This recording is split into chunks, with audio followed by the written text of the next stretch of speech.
Alright, Dave at the Game Thing here, and in this video I'm going to show you just how bad this GearUp game booster is. So as we can see there's the GearUp booster, and this is on my Samsung Galaxy S23 Ultra. So I'm just going to get into it.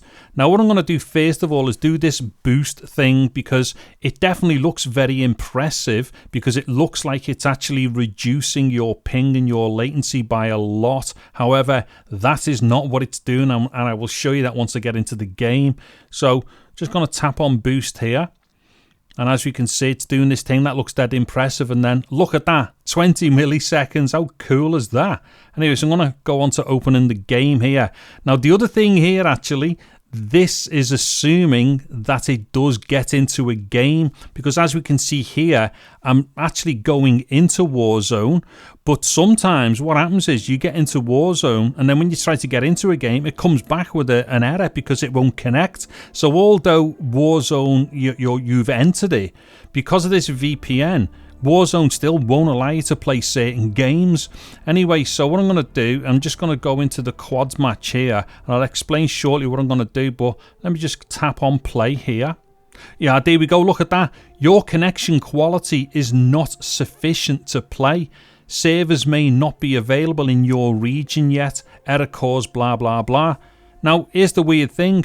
We've managed to get into Warzone, and anybody who plays Warzone will know immediately that if you've not got your VPN on and if it's not connected properly, the game won't even allow you to get this far. So as to what's going on here with this game booster app, I don't know, but quite often this is what happens. You will get into Warzone, you then try and get a game, and then it comes up with this message. So let me just exit and come back in again. Let me see if I can get it to work. Okay, so I'm back onto GearUp again. So once again, I will go in and do the boost thing again. And this is probably going to come back and tell me that I've got a really dead short or very fast ping. There we go, 20 millisecond.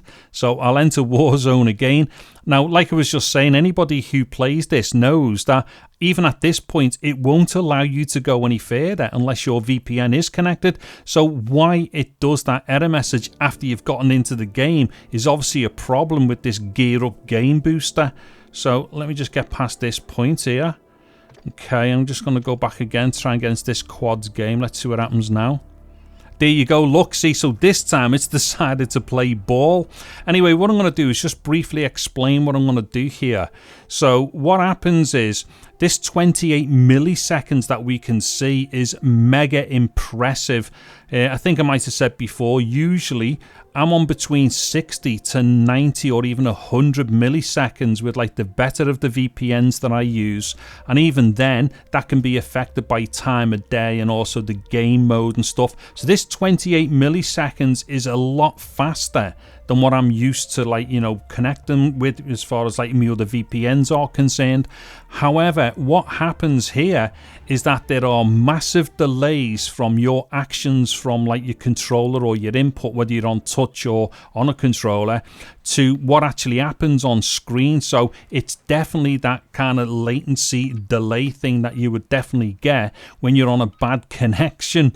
So what I'm going to do is try and knock someone. So once they're on the floor, I will then use single shots to finish them off. And what you will clearly hear is from my shot being kind of like, you know, triggered, the bullet takes ages to land, so it doesn't actually hit the person until quite some time later. So that is the real delay or the real ping or latency that's actually going on, and it definitely is not 28 milliseconds. So let me just speed through this and let me get to the point where I can try and knock someone.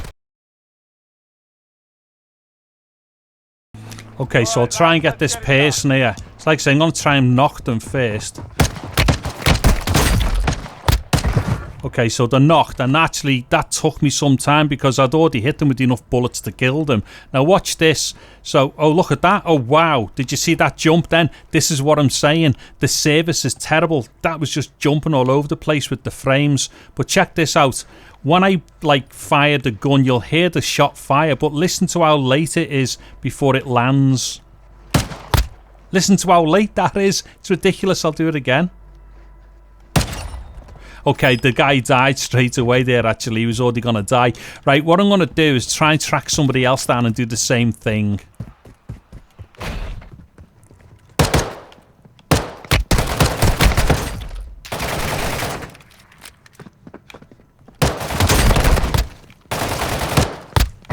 Okay, so I've knocked him. Again, just listen to how long it takes for the bullet to land after I've shot it.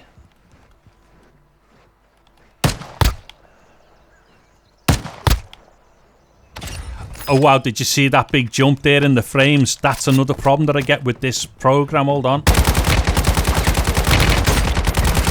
Okay, so as you could see there was a big massive frame jump as well. This is another problem that you get with this particular app. Okay, look again, look at that. So again, this thing is absolutely useless. I do not get that type of frame delay with any other VPN. So what I'm going to do is just going to run off here and I'll just explain some stuff just to make it really clear. So what happens is we're seeing a really good ping or a good latency, which is mega fast, or at least mega fast for playing Warzone through a VPN. However, the response times off the back of it are nowhere near what they should be. Those response times are like as if, like, you know, you've got something like an extra 60 to 80 millisecond on top of it, as far as like any movement you do or any interaction, such as say firing a single shot to hearing it land.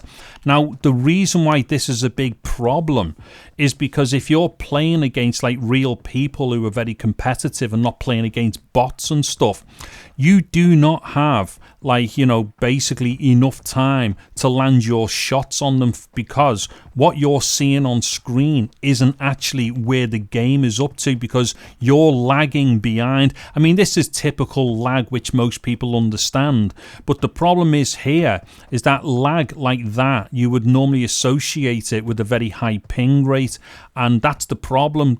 We're seeing a very, very short ping here, or short latency, but the results are still the same as if we had, like, you know, a really bad laggy connection. So this is all introduced by this VPN app, or this GearUp app. The thing is, GearUp doesn't call itself a VPN, but it is a VPN basically. Now, obviously, the other problem here is, as we've seen right at the beginning, when I first entered into Warzone, the thing was, I got into Warzone, but then Warzone complained about server errors because I wasn't in the right regions to join the server.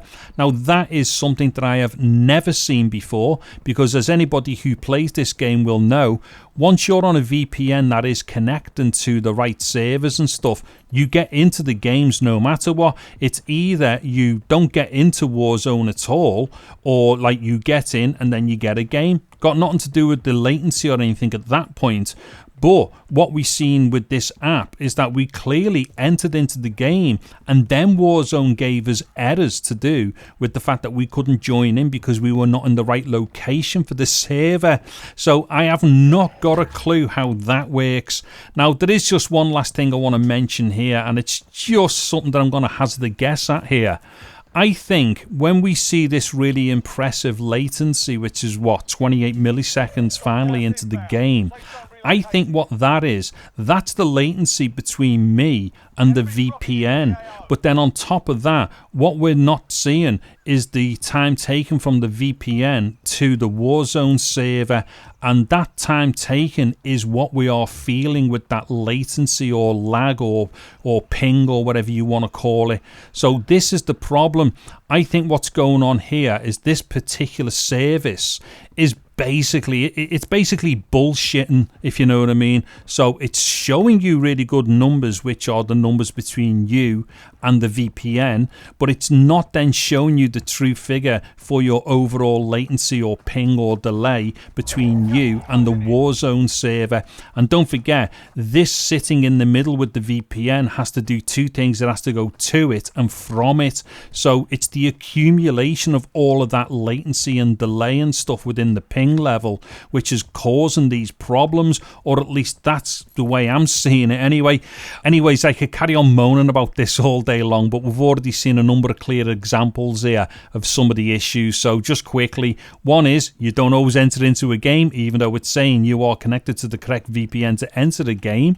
And then on top of that, we've got that massive delay going on, which is going to screw you up in competitive matches when you're playing against real good people instead of bots.